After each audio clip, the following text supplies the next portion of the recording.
हमने जो लास्ट पढ़ा था, लास्ट टॉपिक में हमने इलेक्ट्रॉनिक कॉन्फ़िगरेशंस डिस्कस करे थे और मैंने आपको एक्सप्लेन किया था कि एक्चुअली ये जो हमारा डी ब्लॉक है ये 4th पीरियड से क्यों स्टार्ट होता है, 7th पीरियड पे क्यों ख़त्म होता है और जनरल इनकी इलेक्ट्रॉनिक कॉन्फ़िगरेशन क्या होती है।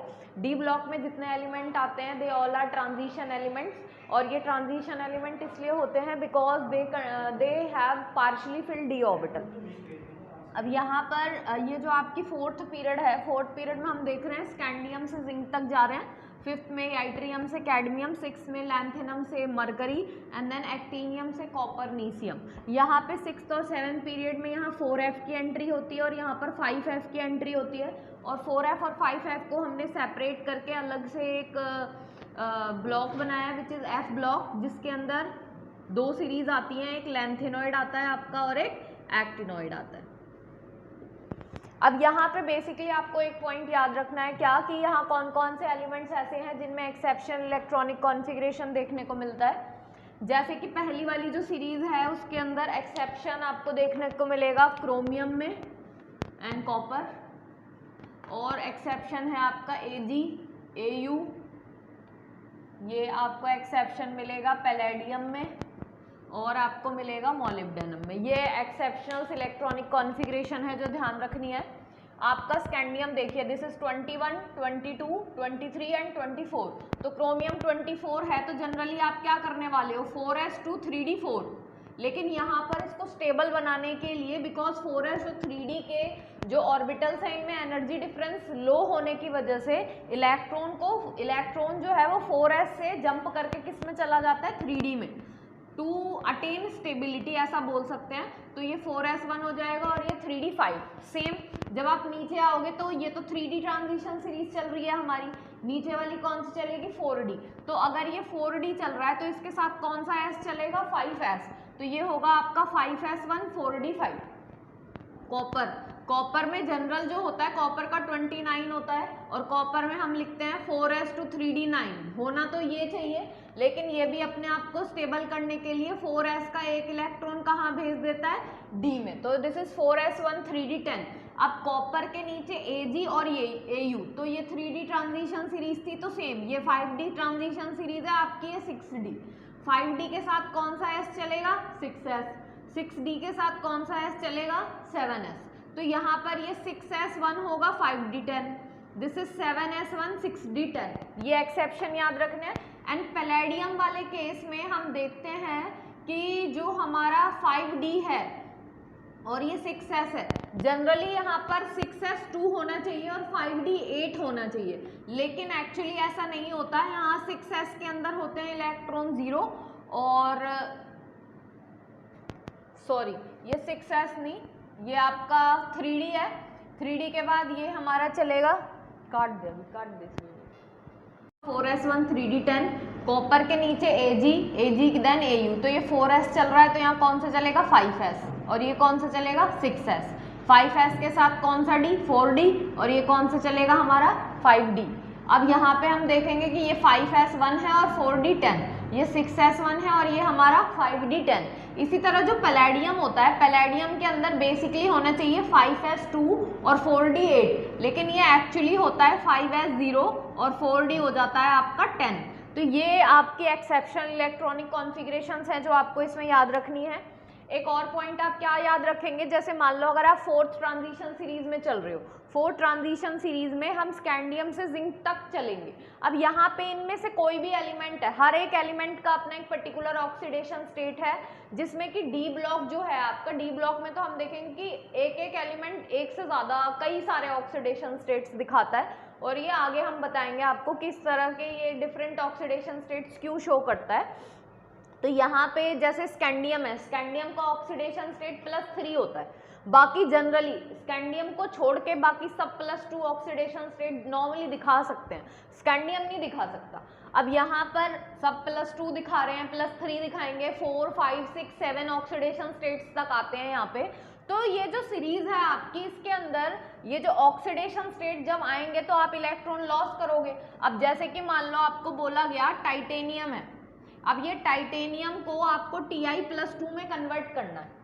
तो पहले था टाइटेनियम, हम इसको कन्वर्ट कर रहे हैं Ti+2 में। टाइटेनियम का एटॉमिक नंबर कितना है? 22।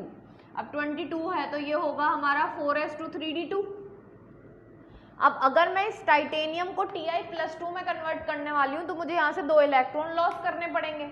अब according to above principal 4s पहले भरा जाता है और 3d बाद में, क्योंकि 3d की एनर्जी ज़्यादा होती है और 4s की एनर्जी कम होती है। लेकिन अब यहाँ से आपको एक नया पॉइंट नोट करना है। क्या नोट करना है? You must note that after calcium the energy changes. ये एक डिस्ट्रप्शन है जो यहाँ नोटिस किया गया है। और हम देखते हैं कि स्कैंडियम से पहले पोटेशियम कैल्शियम जब भरता है, कैल्शियम के बाद जब स्कैंडियम का नंबर आता है तो स्कैंडियम में 3d भरना शुरू हो जाता है, बिकॉज 3d इज एम्प्टी, क्योंकि उससे पहले आप 4s भर चुके हो। लेकिन यहाँ एनर्जी चेंजेस देखे जाते हैं और ये देखा जाता है कि 4s की एनर्जी एब्रप्टली 3d की एनर्जी से ज़्यादा हो जाती है। तो क्योंकि अगर 4s की एनर्जी ज़्यादा है और 3d की एनर्जी कम हो गई, तो अब आपको बोला जाए कि 2 इलेक्ट्रॉन निकालो, तो आप किस में से निकालोगे? 4s में से ही निकाले जाएंगे, ऑब्वियस सी बात है। तो यहाँ पर याद रखना है after calcium the energy changes occur and 4s having higher energy than 3d। तो ये एक पॉइंट यहाँ से नोट करेंगे। तो अब यहाँ पे आप देखो, जैसे यहाँ 3d के साथ 4s चल रहा है, यहाँ 4d के साथ 5s चल रहा है। इनमें से जब भी आपको इलेक्ट्रॉन रिमूव करना हो, सबसे पहले s वाले में से रिमूव होगा, उसके बाद d वाले में से रिमूव होगा। तो s में से रिमूव क्यों हो रहा है? बिकॉज s की एनर्जी d के कंपैरिजन में अब यहाँ पर ज़्यादा हो गई है। ये चेंज हमने नोटिस किया एक्सपेरिमेंटली।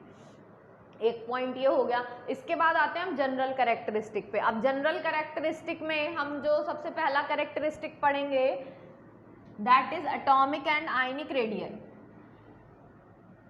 अब एटॉमिक एंड आयनिक रेडियस में यहाँ पर एटॉमिक रेडियस डिस्कस करते हैं।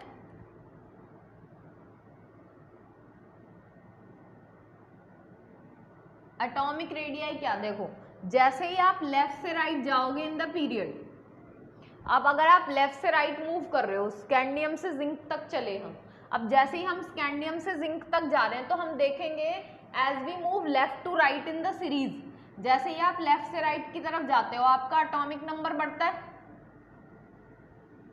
बट शैल रिमेन सेम,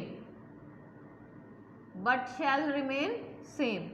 तो शैल सेम होने की वजह से यहाँ पर होता क्या है, effective nuclear charge will increase. तो यहाँ जैसे हम लेफ्ट से राइट की तरफ मूव करके जाएंगे एटॉमिक नंबर बढ़ेगा। एटॉमिक नंबर तो बढ़ रहा है लेकिन शेल तो नहीं बढ़ रही, शेल इज रिमेन सेम। अब शेल अगर सेम है, एक शेल है उसमें न्यूक्लियस वही है, इलेक्ट्रॉन लगातार लगातार लगातार बढ़ाए जा रहे हो तो वो न्यूक्लियस इलेक्ट्रॉन को अपनी तरफ खींचेगा। जैसे ही इलेक्ट्रॉन न्यूक्लियस को अपनी तरफ खींच रहा है तो उसका इफेक्टिव न्यूक्लियर चार्ज क्या हो रहा है, increase, and size will decrease. तो हमारा जो जनरल ट्रेंड है एटॉमिक रेडियस का, हमारे अकॉर्डिंग एस ब्लॉक सबसे ज्यादा लेफ्ट में होता है, पी ब्लॉक राइट में होता है और डी आता है हमारा बीच में। तो एस के बाद डी का साइज कैसा हो गया, छोटा, और पी का साइज और भी छोटा, क्योंकि आप जब लेफ्ट से राइट जाते हो तो साइज लगातार घटता चला जाता है। तो यानी कि हम बोलेंगे कि डी का जो साइज है वो एस के कंपैरिजन में छोटा है, लेकिन पी के कंपैरिजन में डी ब्लॉक का साइज बड़ा है। तो पी से डी का साइज बड़ा है और एस से डी का साइज छोटा है। एक पॉइंट ये हो गया। अब यहाँ पर जनरली हमें थोड़े से चेंजेस देखने को मिलते हैं जो जनरल सीरीज में नहीं मिलते। अगर आप एस या पी की बात करो तो ये काफ़ी तमीज़दार लोग हैं, इनमें कोई डिसरप्शंस नहीं आते, लेकिन डी ब्लॉक थोड़ा सा वाहियात टाइप का ग्रुप है। इसके अंदर आप देखोगे बहुत सारे आपको चेंजेस देखने को मिलेंगे। अब यहाँ पे आप देखोगे जैसे आप स्कैंडियम से जिंक तक गए तो भाई सीरीज तो यही कहती है लेफ्ट से राइट जाओ, शेल सेम है, इफेक्टिव न्यूक्लियर चार्ज बढ़ रहा है, साइज घट गया। लेकिन एक्चुअली यहाँ ऐसा नहीं होता, यहाँ कुछ टाइम तक साइज घटता है, then size will remain constant और उसके बाद वो बढ़ना शुरू हो जाता है। तो यहाँ हम देखते हैं from scandium two chromium, scandium से क्रोमियम तक आपका साइज घटता है, साइज विल डिक्रीज। क्रोमियम से copper size remain constant, and उसके बाद कॉपर से जिंक साइज विल इंक्रीज। तो यहाँ पर एक ही ब्लॉक के अंदर, एक ही सीरीज के अंदर 3 अलग अलग रेडियस है। पहले साइज छोटा, फिर कांस्टेंट हुआ और फिर बढ़ गया। तो यहाँ पे पहले छोटा, फिर कांस्टेंट, एंड देन बढ़ क्यों रहा है? तो यहाँ आपको क्या ध्यान रखना है? सबसे पहले फ्रॉम स्कैंडियम टू क्रोमियम, जैसे आप स्कैंडियम से क्रोमियम तक जाओगे, effective nuclear charge will increase and size will decrease. तो ये तो नॉर्मल है, जैसे पहले चल रहा था ऐसे ही आपको अब बताना है। लगातार एटॉमिक नंबर बढ़ रहा है, शेल सेम है, जिसकी वजह से इफेक्टिव न्यूक्लियर चार्ज बढ़ रहा है और साइज हमारा क्या हो गया? घट गया।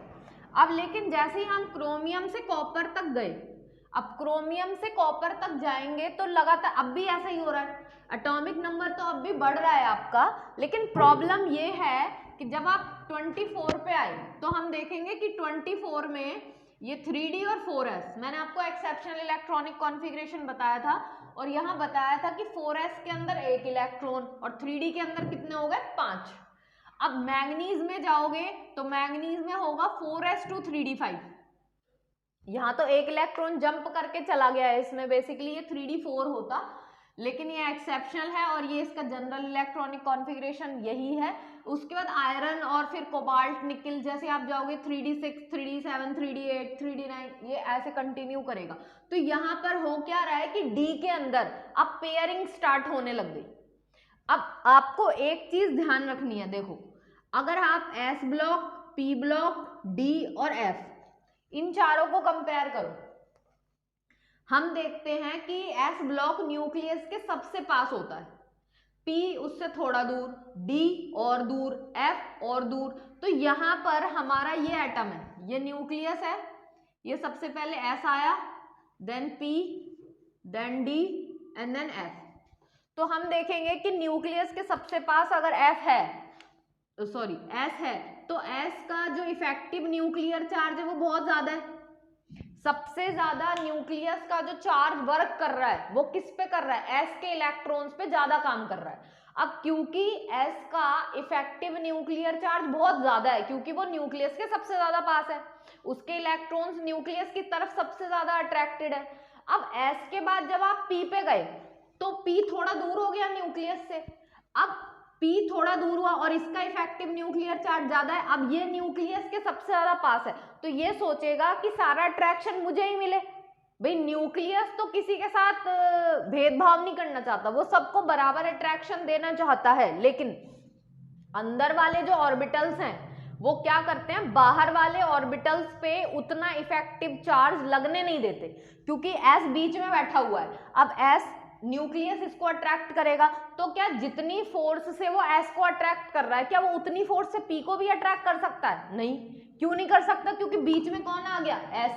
अब ये एस क्या करेगा? इस एस पे इफेक्टिव न्यूक्लियर चार्ज ज्यादा लग रहा है, तो ये एस क्या करेगा? इस एस के इलेक्ट्रॉन, जैसे ही ये न्यूक्लियस इस पी को अपनी तरफ खींचेगा, जैसे ही ये न्यूक्लियस इस पी को अपनी तरफ खींचेगा, एस के इलेक्ट्रॉन बीच में आके बैठ गए। अब पी के पास भी इलेक्ट्रॉन है, एस के पास भी इलेक्ट्रॉन है, तो एस और पी के इलेक्ट्रॉन्स क्या करेंगे? इंटर इलेक्ट्रॉनिक रिपल्शन करना शुरू कर देंगे। एस वाले के जो इलेक्ट्रॉन है वो पी वाले के इलेक्ट्रॉन्स को धक्का मारेगा, उसको बाहर की तरफ भगाने की कोशिश करेगा, क्योंकि इलेक्ट्रॉन इलेक्ट्रॉन चार्ज क्या है? सेम। चार्ज सेम है तो क्या होगा? रिपल्शन। रिपल्शन होगा तो P पे इफेक्टिव न्यूक्लियर चार्ज उतना काम नहीं करेगा जितना कि यहाँ S पे कर रहा है, और यही सेम चीज फिर D पे होगी। अब जैसे D आया, भाई न्यूक्लियस D को अपनी तरफ खींचना चाह रहा है, लेकिन क्या वो उतनी फोर्स से खींच सकता है जितनी फोर्स से वो S को खींच रहा था? बिल्कुल नहीं। क्यों? क्योंकि जैसे ही वो D को खींचेगा, भाई D के इलेक्ट्रॉन धीरे धीरे खिसक के न्यूक्लियस के पास आ रहे हैं, लेकिन बीच में कौन बैठा हुआ है? S बैठा हुआ है, P बैठा हुआ है। इन दोनों के इलेक्ट्रॉन डी ब्लॉक के इलेक्ट्रॉन्स को क्या करेंगे? रिपेल करेंगे। तो जितना न्यूक्लियस को इस पे अट्रैक्शन लगाना है, क्या वो लगा पा रहा है? बिल्कुल नहीं लगा पा रहा। तो ये एक दूसरे को क्या कर रहे हैं? रिपेल कर रहे हैं। दिस रिपल्शन फोर्स को एक नया नाम दिया जाता है, क्या? This is called shielding effect. The repulsive interaction repulsive interaction occurs from inner orbital to outer orbital। अंदर वाला ऑर्बिटल जब बाहर वाले ऑर्बिटल पे रिपल्सिव इंटरेक्शन लगाता है, उसी को क्या बोला जाता है? Shielding effect. तो अब देखो, एस न्यूक्लियस के सबसे ज्यादा पास है, तो ये पी को भी रिपेल करेगा, डी को भी रिपेल करेगा, एफ को भी रिपेल करेगा। तो इसकी शील्डिंग पावर क्या है? इसकी ताकत बहुत ज्यादा है। इसको पता है ये न्यूक्लियस के सबसे ज्यादा पास है, तो इसको कोई नहीं छेड़ सकता। तो क्योंकि इसको थोड़ा अभी अट्रैक्शन फोर्स बहुत ज्यादा है, तो जिसका इफेक्टिव न्यूक्लियर चार्ज जितना ज्यादा होता है वो शील्डिंग इफेक्ट उतना ज्यादा लगा पाता है। तो हम बोलेंगे कि शील्डिंग इफेक्ट, देखो पेनिट्रेशन इफेक्ट, पेनिट्रेशन का मतलब एटम के अंदर न्यूक्लियस में सबसे पास, न्यूक्लियस के सबसे ज्यादा पास कौन है? सबसे ज्यादा पास है एस, एस का पेनिट्रेशन सबसे ज्यादा। फिर उसके बाद किसका आएगा? पी का, उसके बाद आया डी का, उसके बाद आया एफ का। यही सेम ऑर्डर किसका होगा? शील्डिंग का। सेम ऑर्डर शील्डिंग का क्यों है? क्योंकि एस पे इफेक्टिव न्यूक्लियर चार्ज सबसे ज्यादा है, इसीलिए ये एस रिपल्शन भी सबसे ज्यादा लगाएगा। अब इसमें सबसे पुअर रिपल्शन कौन कर रहा है? एफ। उससे थोड़ा सा वीक किसका हुआ? डी। उससे वीक, सॉरी, यहाँ सबसे ज्यादा पुअर रिपल्शन में काम कौन करेगा? एफ, क्योंकि ये न्यूक्लियस के सबसे ज्यादा दूर है। और सबसे ज्यादा बेटर रिपल्शन कौन कर पा रहा है यहाँ पे? एस, क्योंकि ये न्यूक्लियस के सबसे ज्यादा पास है। तो अब यहाँ से आपको एक पॉइंट समझ में आया होगा कि जिसका पेनिट्रेशन पावर जितना ज्यादा होता है वो शील्डिंग इफेक्ट भी उतना ज्यादा लगाता है। एक पॉइंट ये हो गया। दूसरा पॉइंट देखो, यहाँ जब आप लेफ्ट से राइट गए तो हमने बोला लगातार एटॉमिक नंबर बढ़ रहा है और शेल का साइज क्या है? सेम, तो इसीलिए वो आपके कॉन्ट्रैक्शन क्रिएट हुआ और कॉन्ट्रैक्शन की वजह से साइज घट गया। लेकिन क्रोमियम से जब आप कॉपर तक गए तो साइज कांस्टेंट क्यों हुआ? ये भी तो घटना चाहिए था, लेकिन ये कांस्टेंट इसलिए हुआ बिकॉज क्रोमियम के बाद जैसे ही आप आगे बढ़ोगे in d orbital pairing will start, pairing will start. और जैसे ही आपकी पेयरिंग होगी, डी ऑर्बिटल्स जैसे ही पेयर होना शुरू होंगे, उनमें पहले एक इलेक्ट्रॉन था, अब दूसरा भी आ गया, तो इंटर इलेक्ट्रॉनिक रिपल्शन होने लग जाएगा। डी के जो पहले बैठे हुए इलेक्ट्रॉन थे और जो बाद में इलेक्ट्रॉन आया, वो एक दूसरे को धक्का मारना शुरू कर देंगे। तो शील्डिंग इफेक्ट, ये क्या? रिपल्शन लगाने लग गया। तो अब देखो, पहले इफेक्ट था कि जैसे जैसे आप एटॉमिक नंबर बढ़ रहा था, शेल सेम थी, साइज घट रहा है, साइज छोटा हो रहा है, छोटा हो रहा है, छोटा हो रहा है। लेकिन क्रोमियम के बाद क्या हुआ कि पेयरिंग होनी शुरू हो गई। तो अब यहाँ दो अलग अलग फैक्टर काम कर रहे हैं, एक डी का फैक्टर काम कर रहा है और एक इफेक्टिव न्यूक्लियर चार्ज काम कर रहा है। पहले प्रीडोमिनेट कौन कर रहा था? इफेक्टिव न्यूक्लियर चार्ज, क्योंकि यहाँ तक डी में कोई भी इलेक्ट्रॉन पेयर नहीं था। लेकिन जैसे ही मैंगनीज के बाद पेयरिंग शुरू हुई तो डी ने अपनी पावर दिखानी शुरू कर दी, डी में इंटर इलेक्ट्रॉनिक रिपल्शन होना शुरू हो गया, शील्डिंग इफेक्ट होने लगा। शील्डिंग इफेक्ट हुआ तो साइज क्या हो गया? आपका बढ़ गया। तो अब देखो, डी क्या कर रहा है? साइज को बढ़ा रहा है। इफेक्टिव न्यूक्लियर चार्ज क्या कर रहा है? साइज को घटा रहा है। फैक्टर दोनों काम कर रहे हैं, लेकिन दोनों फैक्टर एक दूसरे को क्या करेंगे? काउंटर बैलेंस कर देंगे, जिसकी वजह से ना तो साइज बढ़ पाएगा और ना ही घट पाएगा। तो यहाँ पे हम बोलेंगे क्रोमियम से कॉपर तक हुआ क्या? डी ऑर्बिटल में पेयरिंग हुई और इस पेयरिंग की वजह से क्या हुआ? Inter electronic repulsion, inter electronic repulsion हुआ। और इसी रिपल्शन की वजह से both Z effective and D orbital shielding effect will counterbalance each other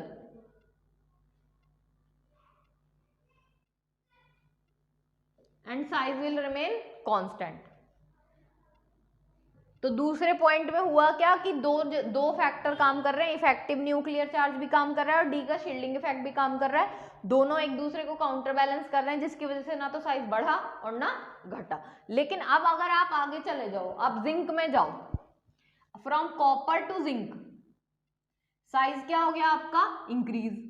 अब ये साइज इंक्रीज क्यों हुआ? क्योंकि कॉपर के बाद zinc, zinc is fully filled, क्योंकि जिंक आपका क्या है, फुली फिल्ड। अब जिंक फुली फिल्ड है तो डी के सारे ऑर्बिटल्स क्या है, पेयर। तो डी ऑर्बिटल शील्डिंग इफेक्ट ये प्रीडोमिनेट कर जाएगा, विल प्रीडोमिनेट, जिसकी वजह से आपका साइज क्या हो गया, इंक्रीज। तो आई थिंक एटॉमिक रेडियस आपको क्लियर हो गया होगा। ऐसा हर पीरियड में आपको यही सेम देखने को मिलेगा। फोर्थ पीरियड में चले जाओ, इसके बाद फिफ्थ, सिक्स्थ, सेवन, जितने पीरियड है सब में यही होगा। पहले एक पॉइंट तक घटेगा, फिर कांस्टेंट होगा और फिर बढ़ेगा। साइज घट क्यों रहा है, दो, आप देखो पूरी सीरीज के अंदर दो चीजें काम कर रही हैं, एक इफेक्टिव न्यूक्लियर चार्ज काम कर रहा है और दूसरा डी का शील्डिंग इफेक्ट काम करेगा। लेकिन डी की ताकत, डी शील्डिंग इफेक्ट तब दिखा पाएगा जब उसके पास हर एक ऑर्बिटल उसका क्या हो, पेयर। तो यहां से जब तक स्कैंडियम से क्रोमियम मैंगनीज तक गए थे तो पेयरिंग हुई नहीं थी, तो डी में शील्डिंग इफेक्ट लगा ही नहीं, सिर्फ एक ही फैक्टर ने काम किया, इफेक्टिव न्यूक्लियर चार्ज, तो साइज घट गया। उसके बाद मैंगनीज से कॉपर तक गए तो यहाँ इफेक्टिव न्यूक्लियर चार्ज तो काम कर ही रहा है, उसके साथ डी के ऑर्बिटल भी पेयर होने शुरू हो गए और उन्होंने शील्डिंग इफेक्ट लगाना शुरू किया। तो दोनों इफेक्ट ने एक दूसरे को काउंटर बैलेंस किया और साइज क्या हो गया, रिमेन कांस्टेंट। उसके बाद जब हम कॉपर से जिंक तक भागे तो from copper two zinc, zinc के पास पूरा डी ऑर्बिटल क्या है, फुली फिल्ड। अब क्योंकि वो फुली फिल्ड है तो वहां तो शील्डिंग इफेक्ट बहुत ज्यादा काम करेगा, तो इफेक्टिव न्यूक्लियर चार्ज वहां थोड़ा सा दब गया। कौन सा फैक्टर प्रीडोमिनेट कर गया, डी का शील्डिंग इफेक्ट प्रीडोमिनेट कर गया, जिसकी वजह से साइज क्या हो गया आपका, इंक्रीज हो गया।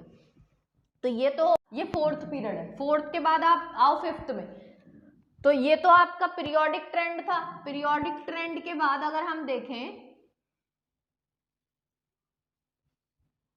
इसके बाद देखो फ्रॉम टॉप टू बॉटम, अगर हम टॉप से बॉटम की बात करें, फ्रॉम टॉप टू बॉटम, तो सबसे पहले फोर्थ पीरियड यानी 3D ट्रांजिशन सीरीज।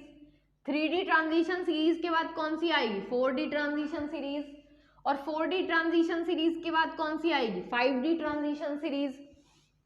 तो यहां पर 3D के बाद 4D, इससे नीचे चलेंगे 4D आएगा, 4D के नीचे 5D आएगा। जैसे जैसे आप नीचे मूव कर रहे हो, as we move down the group, as we move down the group, shell will increase and atomic number also increase.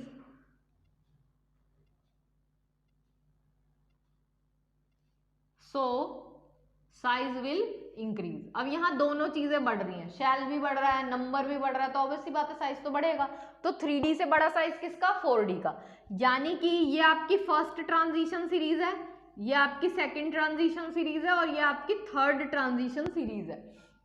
इन तीनों ट्रांजिशन सीरीज में 3D से बड़ा साइज किसका होता है, 4D का। 4D के बाद अब हम यहाँ देखते हैं कि 4D और 5D ट्रांजिशन सीरीज का साइज क्या होता है, it is almost same.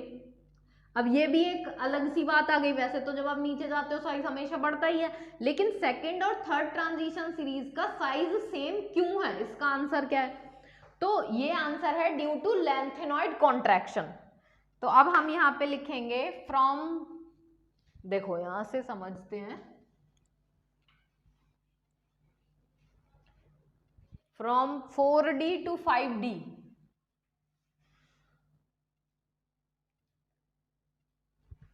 as we move from 4D to 5D size remains same, remain या almost same। और ये सेम क्यों होता है, ड्यू टू लैंथेनॉइड कॉन्ट्रैक्शन। अब ये आता है, ये लैंथेनॉइड कॉन्ट्रैक्शन है क्या, ड्यू टू लैंथेनॉइड कॉन्ट्रैक्शन। तो सबसे पहले ये समझते हैं व्हाट इज लैंथेनॉइड कॉन्ट्रैक्शन। ये लैंथेनॉइड कॉन्ट्रैक्शन जब हम लैंथेनॉइड पढ़ेंगे तब भी आपको देखने को मिलेगा।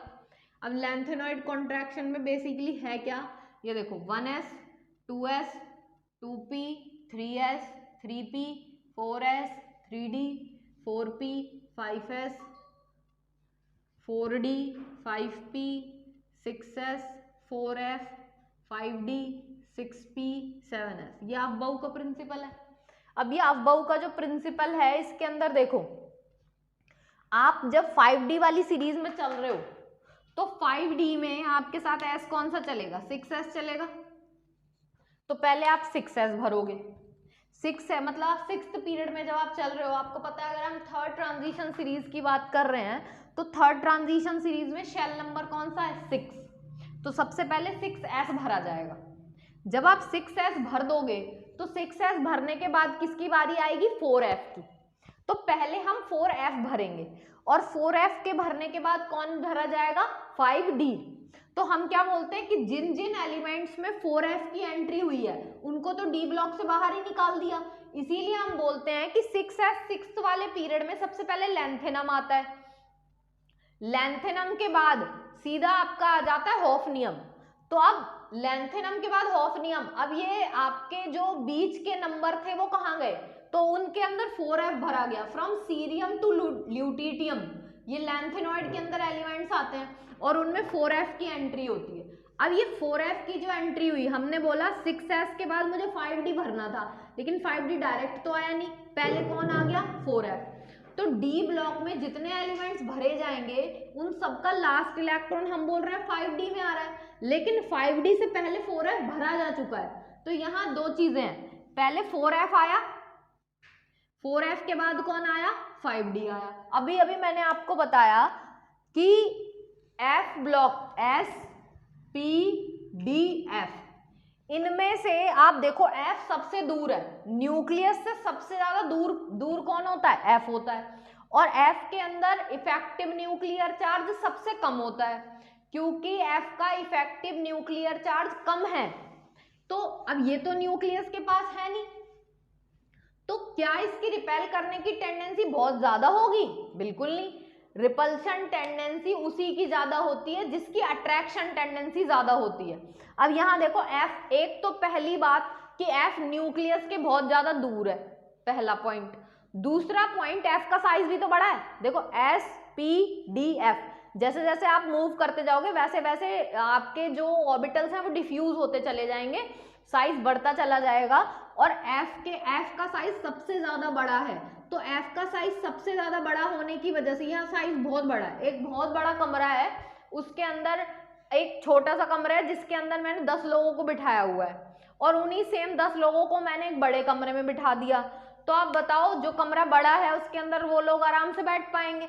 तो ऐसा ही है। अब यहाँ F के अंदर कितने इलेक्ट्रॉन है, 14, लेकिन 14 इलेक्ट्रॉन होने के साथ साथ F का साइज भी तो बड़ा है, तो इनको बैठने में कोई प्रॉब्लम नहीं आएगी, कोई प्रॉब्लम नहीं आएगी, तो एक दूसरे से लड़ाई भी नहीं करेंगे। अब लड़ाई नहीं करने का मतलब है कि यहाँ पर ये रिपल्सिव इंटरेक्शंस नहीं दिखा रहे, शील्डिंग इफेक्ट नहीं लग रहा है यहाँ। अब शील्डिंग इफेक्ट कम लग रहा है क्योंकि सब आराम से बैठे हुए हैं, किसी को एक दूसरे से ज्यादा मतलब ही नहीं है, तो यहाँ पर रिपल्सिव इंटरेक्शन क्या है, कम। तो हम बोलेंगे शील्डिंग इफेक्ट क्या है, पुअर। अब अगर शील्डिंग इफेक्ट पुअर है, पुअर शील्डिंग इफेक्ट, तो इसका मतलब F दूसरों को ज्यादा रिपेल नहीं कर पा रहा। अब देखो 5D से पहले आप किसे भर चुके हो, 4F को भर चुके हो। अब 4F क्योंकि पहले भरा जा चुका है और 4F का शील्डिंग इफेक्ट है पुअर, मतलब ये दूसरों को रिपेल नहीं कर सकता। अगर ये रिपेल नहीं करेगा तो न्यूक्लियस क्या करेगा, इस 5D को अपनी तरफ खींच लेगा। तो न्यूक्लियस इस 5D को अपनी तरफ खींच रहा है, तो साइज कैसा हो रहा है, छोटा। तो यहाँ पे आपको एक चीज याद रखनी है, जैसे ही हम टॉप से बॉटम मूव करते हैं तो हमारा, जब आप 4D से 5D सीरीज पे जा रहे थे तो हमारा साइज बढ़ना चाहिए था, लेकिन इनमें यहाँ दो चीजों ने काम किया। पहली चीज क्या कि हमारी शेल बढ़ी, शेल बढ़ी तो सीधा सीधा बोलना चाहिए कि साइज बढ़ गया, लेकिन ऐसा हमने नहीं बोला। तो देखो दो फैक्टर हैं, पहला फैक्टर कहता है कि साइज जो है आपकी शेल जो है वो इंक्रीज हो रही है, तो एक चीज मैंने मान ली कि 4D से 5D शेल बढ़ गई, ठीक है। लेकिन दूसरी चीज यहाँ पर ये भी है कि भाई 4F की भी एंट्री हुई और 4F का है पुअर शील्डिंग इफेक्ट। अब क्योंकि 4F का शील्डिंग इफेक्ट पुअर है तो ये रिपेल नहीं कर पा रहा, रिपेल नहीं कर पा रहा है, इसीलिए न्यूक्लियस क्या करेगा, बाहर वाले ऑर्बिटल को अपनी तरफ खींचेगा। अगर वो अपनी तरफ खींचेगा तो साइज कैसा हो गया, छोटा। तो ये पुअर शील्डिंग इफेक्ट की वजह से साइज कैसा हो रहा है, छोटा हो रहा है। तो अब दो चीजें हो गई, शेल बढ़ी, शेल की वजह से साइज बढ़ना चाहिए था, और पुअर शील्डिंग इफेक्ट की वजह से साइज घटना चाहिए था।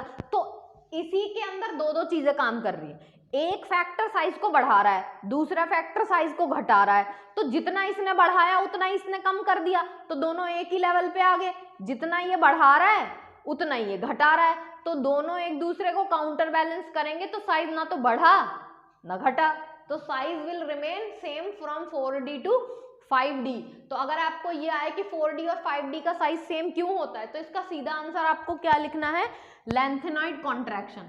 और इस लेंथेनॉइड कॉन्ट्रैक्शन का जवाब है due to the presence of 4F which possess poor shielding effect by which the size decreases।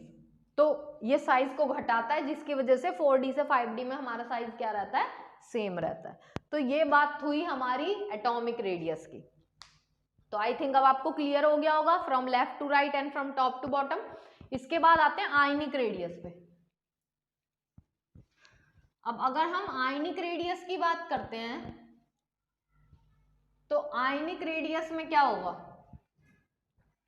Ionic radius तो बहुत सिंपल है, ज्यादातर बच्चों को पता ही होगा इसका आंसर। अब आयनिक रेडियाई की बात करें तो एक ही एलिमेंट है और उसके अलग अलग आयंस बना रहे हैं। जैसे मान लो आयरन एक +2 है और एक आयरन +3 है, दोनों एलिमेंट सेम है लेकिन दोनों पे चार्ज अलग अलग है। इसका +2 चार्ज है और इसका +3 चार्ज है। अब एक का +2 चार्ज, एक का +3 चार्ज, इसमें से आपने 3 इलेक्ट्रॉन निकाले, इसमें से आपने 2 इलेक्ट्रॉन निकाले, तो ज्यादा इलेक्ट्रॉन कम कहाँ हुए, यहां पर कम हुए ज्यादा। अब क्योंकि इलेक्ट्रॉन यहां ज्यादा कम है, जैसे कि आयरन का एटॉमिक नंबर क्या होता है, आयरन का एटॉमिक नंबर होता है 26, तो यहाँ प्रोटॉन कितने होने चाहिए 26 और इलेक्ट्रॉन भी कितने होने चाहिए 26, लेकिन प्रोटॉन तो 26 ही है बट इलेक्ट्रॉन कितने हो गए आपके 24। आयरन यहाँ आ जाओ, यहाँ प्रोटॉन कितने 26 और इलेक्ट्रॉन कितने हो गए 23। अब यहाँ इलेक्ट्रॉन ज्यादा ही कम हो गए कुछ, तो इसीलिए यहाँ पर इफेक्टिव न्यूक्लियर चार्ज क्या होगा ज्यादा, इसके न्यूक्लियस इलेक्ट्रॉन को ज्यादा खींचेंगे एज कंपेयर टू Fe+2। जैसे जैसे एक ही एलिमेंट पे पॉजिटिव चार्ज बढ़ाते चले जाओगे वैसे वैसे न्यूक्लियस इलेक्ट्रॉन को अपनी तरफ खींचता चला जाएगा, और इलेक्ट्रॉन को अपनी तरफ खींचने का मतलब है उसका इफेक्टिव न्यूक्लियर चार्ज बढ़ गया। इफेक्टिव न्यूक्लियर चार्ज बढ़ा तो साइज क्या हो गया डिक्रीज। तो इन दोनों में से साइज छोटा किसका होगा इसका, और बड़ा किसका होगा इसका। तो सीधा आप बोल सकते हो as the positive charge increases size will decrease, या size decreases due to increase in effective nuclear charge, due to increase in effective nuclear charge. तो ये हो गया हमारा आयनिक रेडियस। अब आयनिक रेडियस के बाद नेक्स्ट प्रॉपर्टी पे आते हैं, that is melting point and boiling point. अब मेल्टिंग और बॉइलिंग पॉइंट की बात अगर करी जाए, melting point and boiling point, तो मेल्टिंग पॉइंट और बॉइलिंग पॉइंट का ऐसा है कि भाई मेल्टिंग पॉइंट ज्यादा किसका होगा जिसमें फोर्स ऑफ अट्रैक्शन ज्यादा होंगे। अब फोर्स ऑफ अट्रैक्शन यहाँ ज्यादा होंगे किसमें, आपको यहाँ ध्यान रखना है कि जिस एलिमेंट में जितने ज्यादा अनपेयर्ड इलेक्ट्रॉन होंगे, यहाँ पर हम बेसिकली देखते हैं एंथैल्पी ऑफ एटॉमाइजेशन किसका ज्यादा है, और एंथैल्पी ऑफ एटॉमाइजेशन देखा जाएगा नंबर ऑफ अनपेयर्ड इलेक्ट्रॉन्स के बिहाफ पे। जैसे कि देखो मैंगनीज तक आए, scandium, titanium, vanadium, chromium, manganese, हम 3D सीरीज चल रहे हैं। 3D सीरीज में हम देखते हैं कि जैसे जैसे आप पीरियड वाइज मूव कर रहे हो वैसे वैसे आपके अनपेयर्ड इलेक्ट्रॉन बढ़ते जा रहे हैं। देखो स्कैंडियम, ये 21, 22, 23, 24, 25, 26, 27, 28, 29 और ये 30। अब जरा इनकी इलेक्ट्रॉनिक कॉन्फ़िगरेशन लिखते हैं। ये है हमारा 4s2 3d1, 4s2 3d2, 4s2 3d3, 4s2 3d4, 4s2 3d5, मतलब ये एक्सेप्शन है तो यहाँ 1 और 5 हो जाएगा, 4s2 3d6, 4s2 3d7, 4s2 3d8, 4s1 3d10, ये भी एक्सेप्शन है हमारा, और ये हो गया 4s2 3d10। अब आप देख पा रहे हो बिल्कुल कि ये 3d1 है, d के पास टोटल ऑर्बिटल कितने होते हैं 5, तो d टोटल कितने इलेक्ट्रॉन कंटेन करता है 10। अभी यहाँ पर d के पास कितने इलेक्ट्रॉन है 1, इसके पास कितने हैं 2, इसके पास कितने हैं 3, इसके पास 5। अब धीरे धीरे करके ये आपका d ऑर्बिटल है, d में कुल ऑर्बिटल कितने हैं 5। पहले इसके पास 1 इलेक्ट्रॉन था, फिर इसके पास 2 हुए, फिर इसके पास 3 हुए, फिर इसके पास 4 हुए, फिर इसके पास 5 हुए। हंट्स रूल क्या कहता है, जब तक आपके ऑर्बिटल का, जब तक आपकी सबशेल का हर एक ऑर्बिटल 1 इलेक्ट्रॉन कंटेन ना कर ले तब तक हम पेयरिंग शुरू नहीं कर सकते। तो अगर मान लो मुझे डी के अंदर 2 भरने हैं तो मैं एक इसमें भरूंगी एक इसमें, ऐसा तो है नहीं कि 2 भरने तो हमने इसी में भर दिए, तो ये तो गलत हो जाएगा आपका। तो हंट्स रूल फॉलो करते हुए हमें इलेक्ट्रॉन आगे भरने हैं, और हंट्स रूल कहता है जितने ऑर्बिटल हैं पहले सब में एक एक भरो, उसके बाद आप पेयरिंग शुरू करो। तो अब जैसे मेरे पास डी में पहले 1 था, मैंने 1 भरा, फिर 2, फिर 3, फिर 4, फिर 5। अब मेरे से बोला जाए इसमें 6 भरने हैं, अब 6 भरने हैं तो ऑब्वियस सी बात है मैं अपोजिट स्पिन में भरना शुरू करूंगी। तो 5 तक जब थे तो आपके पास अनपेयर्ड इलेक्ट्रॉन कितने थे 5, लेकिन अब जैसे ही आपने 6 भरा तो अनपेयर्ड इलेक्ट्रॉन कितने हो गए 4, 7 भरे अनपेयर्ड इलेक्ट्रॉन कितने हो गए 3, 8 भरे अनपेयर्ड इलेक्ट्रॉन कितने हो गए 2। तो अनपेयर्ड इलेक्ट्रॉन आपके लगातार घटते चले जा रहे हैं। अब यहाँ होता क्या है, जैसे मान लो मैंने टाइटेनियम ले लिया। अब अगर आप टाइटेनियम लेते हो तो ऐसा तो है नहीं कि टाइटेनियम का एक ही एटम होगा, क्योंकि सिंगल एटम तो कभी एग्जिस्ट नहीं करता, ग्रुप ऑफ एटम हमेशा एग्जिस्ट करते हैं। तो यहाँ पर क्योंकि सिंगल एटम की कोई आइडेंटिटी नहीं है, देखने में ऐसा लगता है कि जब हम एक टाइटेनियम लिखते हैं तो ये एक ही टाइटेनियम है, क्योंकि मैंने उसे 1 मोल लिखा है। अगर मैं 1 मोल टाइटेनियम लिखती हूँ तो 1 मोल टाइटेनियम का मतलब भी क्या होगा, यहाँ पे 6.022 × 10⁻23 एटम्स हैं टाइटेनियम के। तो एक छोटे से टुकड़े के अंदर भी आप देखोगे 1000 एटम्स मिल जाएंगे आपको। अब वो सारे के सारे एटम बंधे हुए हैं ना आपस में, इसीलिए वो सॉलिड स्टेट में है। तो यहाँ पे आप कोई भी एलिमेंट ले लो, सारे एलिमेंट सॉलिड स्टेट में। अब सारे अगर सॉलिड स्टेट में है तो ऑब्वियस सी बात है यहाँ पर किसी भी एलिमेंट का सिंगल एटम नहीं है, ये बहुत सारे एटम है जो ग्रुप में बैठे हुए हैं। अब ये बहुत सारे एटम जो ग्रुप में बैठे हुए हैं, तो जैसे आप टाइटेनियम ही ले लो, अब टाइटेनियम का ये एक एटम और मान लो ये दूसरा एटम।